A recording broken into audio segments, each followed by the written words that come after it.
happen. Hi, everybody. I'm Crystal Haynes. Tonight on Greater Boston, a new bill would require schools in Massachusetts to teach kids the basics of personal finance. The lawmaker behind that bill joins me.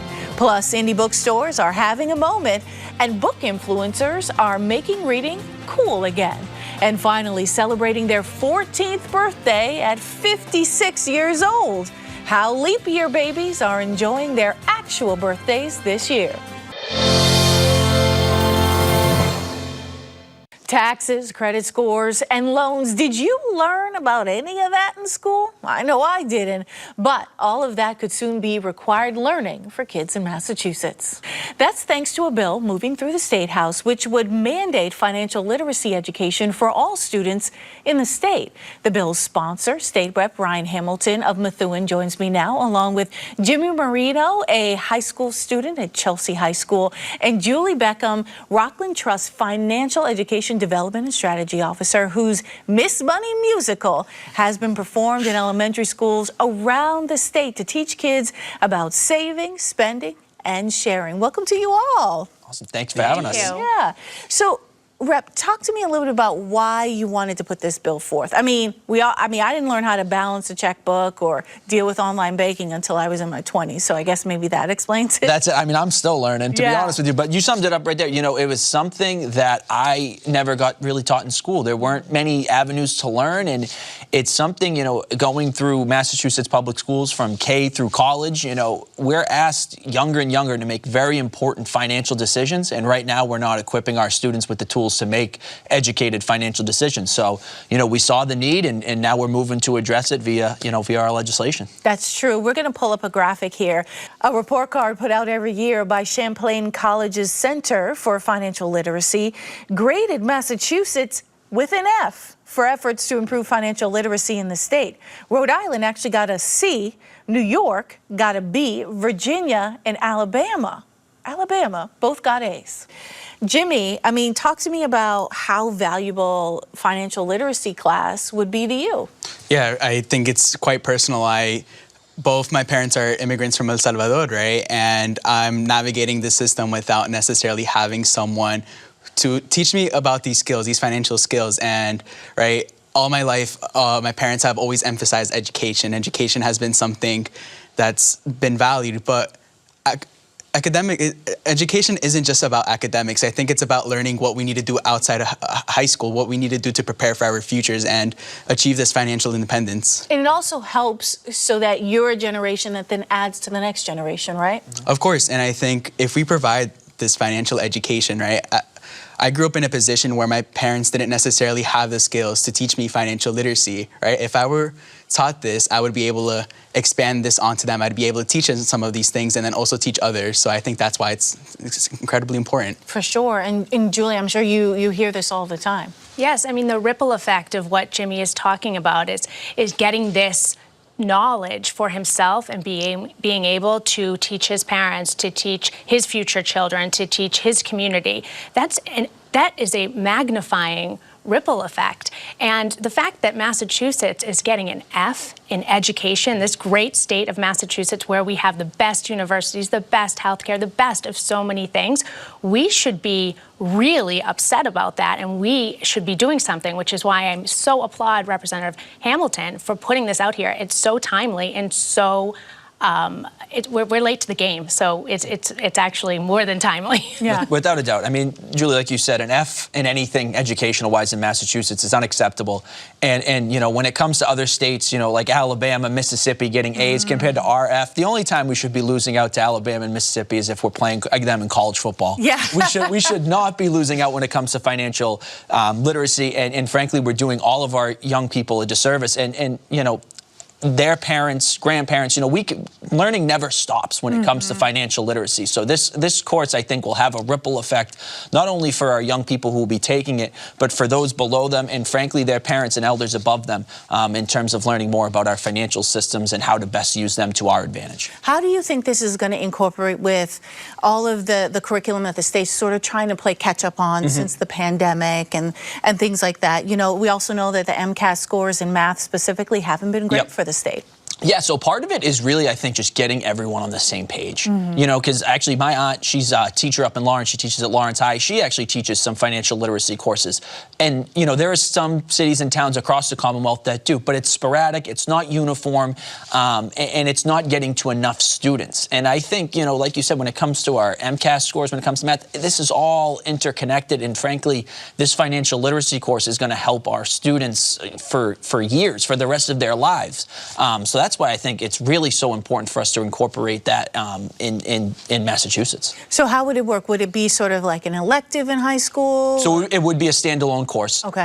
But it would be a mandatory elective. So again, there are other schools in the Commonwealth that offer this as an elective, but you know, sometimes, you know, high school wasn't too long ago for me. Sometimes we don't understand what courses we should be taking as a junior and senior because we're looking on to college and other things and maybe not looking beyond that. And I think it's on us as adults to say, you know, to let our students know, and I think our students frankly do know, you know, that this is important and we want you to take this because this will really help you going forward. Well, speaking of students, you know, Jimmy, we know statistically students get into college, they know about college debt, but they also get into credit card debt and things like that. Do you think that having a financial literacy course would help yourself and your peers sort of navigate the real world when you go to college? Yeah, of course. I think something that's very big for us in my generation is social media, and it's very influential in our lives. And I think without having this information, we don't necessarily have somewhere to get credible information, right? When I go on TikTok, I always come across these like self-proclaimed experts who are quote unquote like financially independent and are trying to sell teenagers like myself these courses, and they're like, oh, in order for you to become rich, you need to buy NFT monkeys and all these other things. And I think that's something that teens don't necessarily recognize. But when we're not being taught this education, we're not being taught this information, we try to find it out on our own. And these are the top things that come on social media, online. And I think we don't have that credible information. So by having a course like this, we're ensuring that students have access to accurate information and know how to make their own decisions. Julie, talk to me about some of the top things that you put in your musical or when you talk to groups of young people about financial literacy. What are some things that they need to know right off the bat?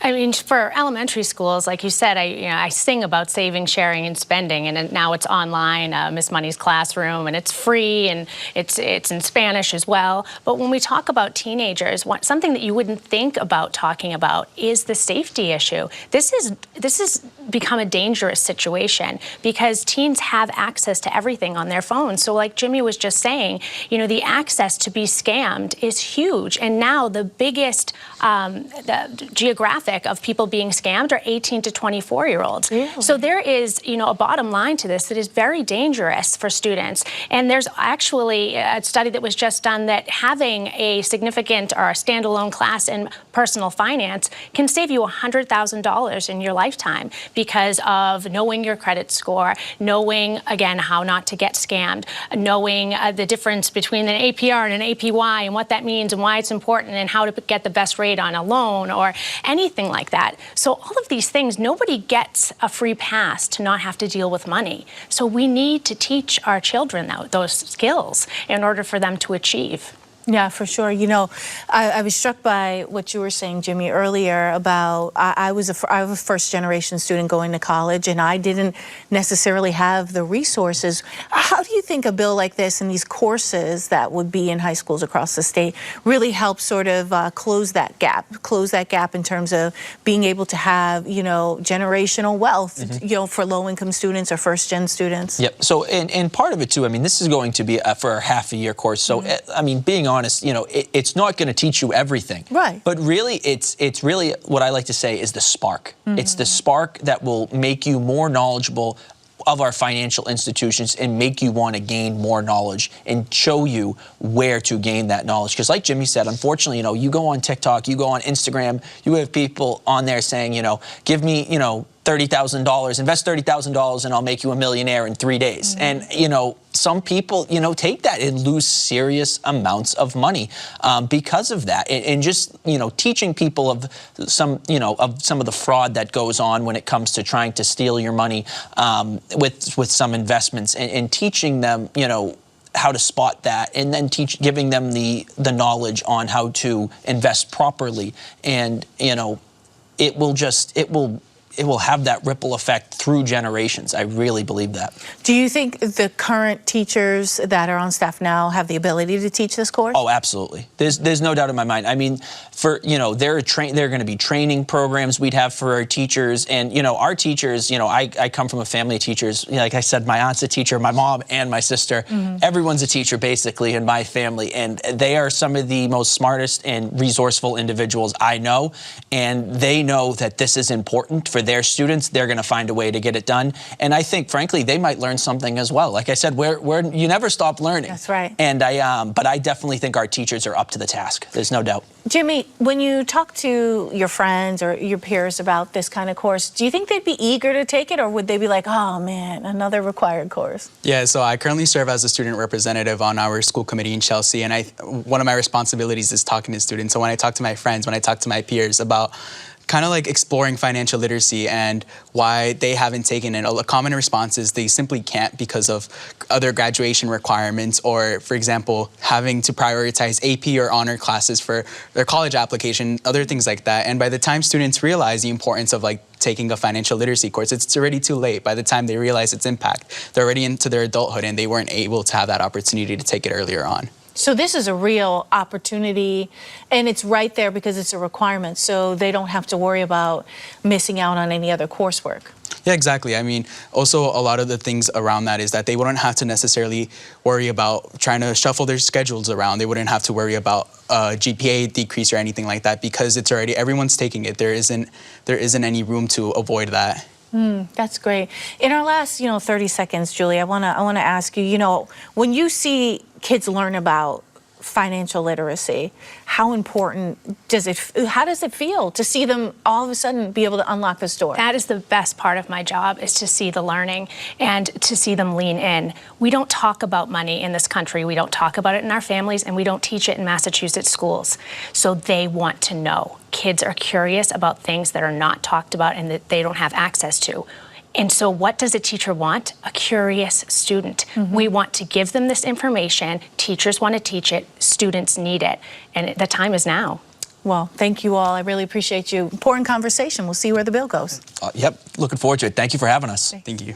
Thank you. After decades of closures and downsizing, thanks to the likes of Amazon and Barnes & Noble, independent bookstores are now having a moment of growth over the past few years. And so has the culture of reading, thanks in part to #BookTalk and Bookstagram. Now, joining me now to dig into all of this is GBH News Associate Producer for Arts and Life, Haley Lerner. Hi, Haley. Hi, how are you? Good. So we were talking a little bit off camera about how so many folks are into reading, Yeah. At least according to my social media feed, right? Yeah, I mean, everyone's reading in a way that I feel like it's very different than before. Yeah. You see people posting about books, you see people sharing about books. I feel like it's a common conversation topic that I have with other people more than I really ever did. Do you think it's a holdover from the pandemic at all? I absolutely think it is. That's when I got back into my love of reading, and many other people did. I think people needed ways to fill the time, and books were there, and they stuck along, which is great. We were talking about, local independent bookstores. They're really having a moment. Talk to me a little bit about that, because we've heard so many stories about Barnes & Noble and others just really pushing them out. Yeah, local bookstores have boomed in the Boston area. There's been so many different stores opening. Existing stores have opened up secondary locations. There's really been a boom and a space in the market that's been being filled. Do you think that, some of this social media stuff is driving folks, or is it just people just are falling in love with books again? I think social media helps. I think some stores, go viral online because they have beautiful designs. There's a Beacon Hill Books and Cafe. I know that gained a lot of traction online. There's just people want to get their books, and they like the experience of reading them in person and having a physical copy. And so these stores, are getting more customers. And I think the online part does help. And of course, these stores offer so many great services to readers that I think they have people coming back and back again to get those great recommendations. We actually went out to Porter Square Books, and we said, hey, let's talk to some folks who are out in the bookstore this morning. And here's what they had to say. I think maybe post-pandemic, people are still looking for, an escape and some entertainment. I think too, social media and TikTok are playing a big role. Like, we had so many people coming in here saying they saw it talked about on TikTok and they had to get it. the tangible aspect is really nice. This bookstore is my happy place. So the days that I work from home, I just come by and it's just a nice break. There's just like a community aspect I really like about coming to this bookstore that I wouldn't find going on Amazon or even to some of the bigger box retail stores. The variety is greater in more of different kinds of things, less drugstore kinds of things, less airport books. I think that it's really important also to support local, small businesses and publishing industry that is suffering so much now. That's true. And, you know, I've actually been in Porter Square Books. They do a good job of really sort of honing into what their readers are into at the moment. And I imagine that's super important when we're talking about this resurgence. Yeah, local bookstores have very specific books picked out. I think they have an idea of what their readers like. Often at my local independent bookstore, I see books that are made by indie publishers. They're not necessarily, you know, the main books that are being put out in airports, as that one person said. And so because of this, you're getting books that you normally wouldn't be exposed to in another setting. Do you think like sort of in-store events also sort of drive some of that? Like if it's a local author, of course you've always had author talks, but it seems like there's in-store events that are also happening. Well, absolutely. I think authors are becoming celebrities in their own right. They really are, Yeah, people want to go and meet that author. They want to get a signing. And if you go to local bookstores, they have so many events. Every day, almost every day of the week, you can go meet a new author. And when I talk to local bookstore owners, that's what they're most focused on. One of the things is just making sure that they have authors come in and people have the chance to meet with and talk with other people who love those books. I imagine as you talk to these bookstore owners, it might also come a little bit as a surprise that they have been able to fight back against Amazon and, you know, Barnes & Noble, these large giants in that space. Yeah, I mean, the Barnes & Noble in the Prudential Center did close. Harvard Bookstore was supposed to fill that spot. They just announced that they're no longer going to be filling that spot and they're not going to be expanded. But all the local bookstores are sticking around, and I think that really says something about what customers want and what people care about. Do you think it's a demographic thing too, like bookstores that are situated in places like around Harvard or where younger people are, or even in populations like around learning centers and things like that? Does that make a difference at all, you think? I mean, Boston's a city of learning, and so I'm sure people love to read here, and I think there's now stores in all different types of locations that cater to different demographics. You know, there's All She Wrote in Somerville, which caters to feminist and queer books, and so I think they really are stores that are catered towards the area around them and the needs of the people that want to read there. So let's get into my favorite topic, which is romance. Yes, my favorite too. Yes, really, I feel like romance books they used to be the thing that you bought in the grocery store, you know, kind of like you didn't tell people about or you only read on vacation. But now there's a real community around all different types of romance novels. Yeah, exactly. Romance books before were really like, oh, you're reading a romance book, that's not a real book. And that's completely the opposite, and it was never true. And it's especially, I think, seen as romance books are real reading. They really get people into reading if you weren't before. And there's a huge community, especially online, of people that love these books and appreciate them. And now the front shelves of a bookstore are going to have the romance selection. It's not just going to be, you know, grocery store aisles. Do you think that also romance authors are starting to think more about other audiences that maybe they didn't tap into? I know a lot of times, you know, this probably predates you, but like Fabio on the cover for women and things like that, whereas they're trying to expand it to more audiences. Yeah, for one, book covers look totally different than they used to. You know, you go in a store, romance books have cartoony type covers. They look a lot reader friendly, which is a marketing decision. But books are also really trying to represent more voices, more perspectives. You know, they care about having LGBTQ characters and relationships in these romance books. You know, having people of color as the main focus instead of just all white leads. There's really a focus on putting out more books that can represent more people, and I think that makes romance more approachable. I've definitely noticed that, like, you also see different body types in these books now, which is a big deal, where you wouldn't think it would be. Yeah, it's something that just seeing yourself reflected on that cover at time, I think could really make a reader want to read something, when normally if you're not seen in a book, why do you want to read about love if it doesn't feel like something that you could have if that's what's on the shelves? Speaking of romances, which I guess arguably the Outlander series is a romance or historical fiction, depending on what you want to call it. Like, do you think when books are adapted into TV, it also feeds into this, you know, wanting to read more for the general public? I think it definitely does. I think, when books are on TV, people want to read them. There's a lot of books that I've read after seeing the movie. Sometimes I know people like reading the book before the movie, but I think there's a lot of fun in seeing a movie and then reading the book and seeing the differences. But I think books just have really kind of made the mainstream. If you look at a lot of the TV shows that are coming out right now, they're based on books. So where do you see this going? Do you think that this trend is going to continue where independent, small bookstores are actually going to still be able to keep a foothold in the market? From what I've talked to with local bookstore owners, they say things are going strong, sales are good, and there's always troubles that come with being a business owner, but right now they're very optimistic. They're having a lot of great feedback, a lot of people coming to their stores, and that's always great to hear. All right, we'll be watching out for your reporting. Haley, thank you so much for being with us. Thanks so much. And finally tonight, leap year babies like my niece Corey get to add an extra candle on their birthday cake this week. GBH News' Liz Nieslaw spoke to a few Massachusetts residents born on February 29th about how it feels to celebrate their first real birthday in 4 years. Let's take a look. My name is Monica Rajan. I'm from Somerville, Massachusetts, and I'm turning 8 years old this year. I'm Annabella Gualdoni. I am going to be celebrating my 14th birthday. I'm Jeff from Amesbury, Massachusetts. I am 17 years old. It's a leap year, and counting just your leap year birthdays gives you that chance to play at being far younger. It's fodder for pop culture. I'm 10! 40!